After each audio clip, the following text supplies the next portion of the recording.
Have you ever been to a historical exhibit or museum exhibition before? Yes, I have. Okay. What were your reasons for going to one?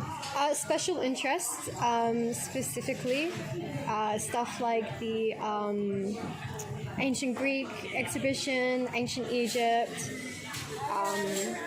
that kind of stuff. Okay, cool. Yeah. What events are the most memorable to you, and what made it stand out? The ancient Greek exhibition that the WA Museum had, specifically because they had a lot of mixed media information, and I just really liked the exhibits that they had and how they set up. Okay, cool. Do you find yourself interacting much with the exhibits, or do you tend to stray from one area to another? No, I usually take my time at the exhibit. It also depends on what it is, but if it's something I really like, I can spend over an hour in the exhibit itself looking at all the different things that they're presenting. Yeah. Okay. Do you think having a mobile application app to focus on would further distract you from an experience? If it has information about a certain exhibit, then I think it would be really useful, especially if it's going into depth a little bit more, because sometimes the placards on the actual exhibit itself is really hard to read, and like a mobile is just like easier to adjust to your needs. Yeah. Okay, good. Do you often research about events before attending them? Why or why not? No, purely because I like to learn as I experience something. Because to me, if I know everything about it, unless it's a special interest, but if I go in blindly to an exhibit, I get to learn stuff and I'm not bored.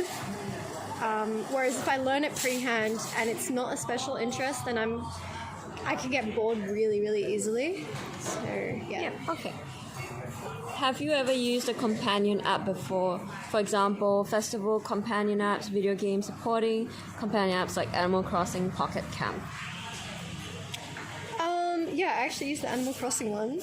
Oh, did you? Yeah, just to help with that. I guess because like it has special features that you can't really access anywhere, and I think it's really cool to be able to like manage your stuff or to organize certain things. Okay, cool. What would motivate you to continue learning about new things and actively participate?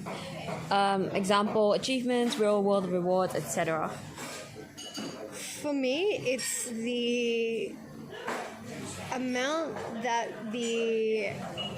Wait, what was the question again? Sorry. Sorry, that's all right. What would motivate you to continue learning new things and actively participate? Yeah. I think it's just, for me, it's like I love to just learn, period, but it's how I learn.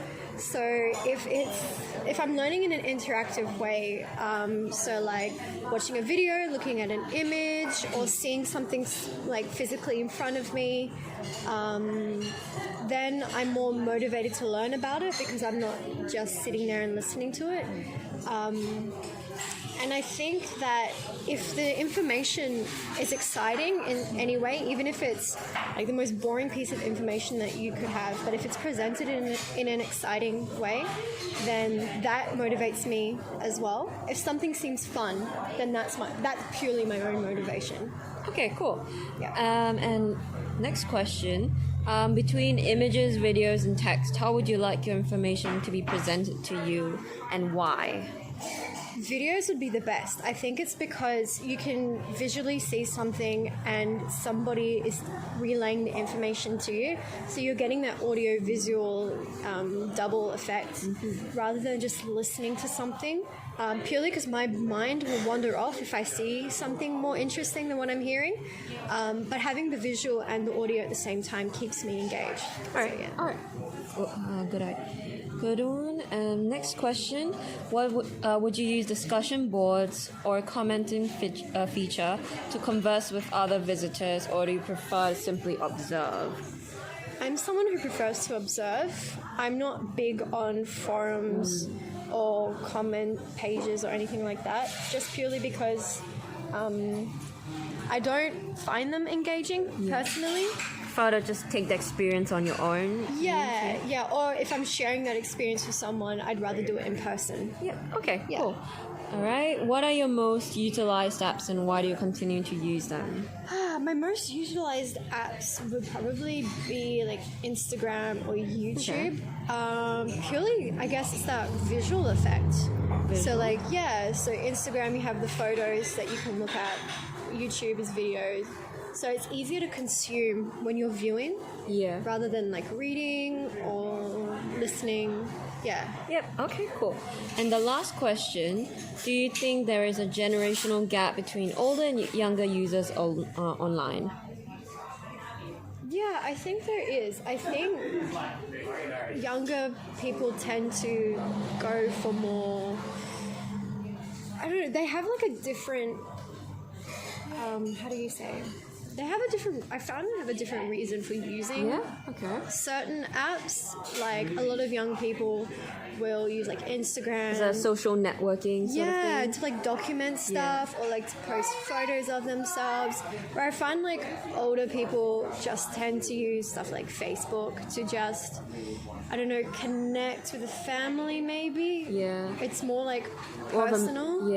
So like more on a messaging without all the external users. Yeah, I feel like for like older people, communication tool. Yeah, it's more a communication tool than it is a presenting tool. Yeah. Okay, cool. And additional one, what do you think differentiates you from your younger peers when using technology as a younger user?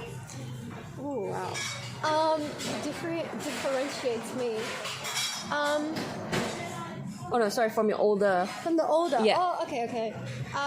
I guess it's basically what I kind of said. Like I use social media kind of like a visual diary in a way. Yeah, sure. So I keep all of like my art on there. I keep my photos of my friends and myself. Basically, all my content is on my social media pages. Whereas like the older people I know personally will post little to nothing of themselves or their own stuff. So yeah. All right, perfect. Thank you very much for your time. You're welcome.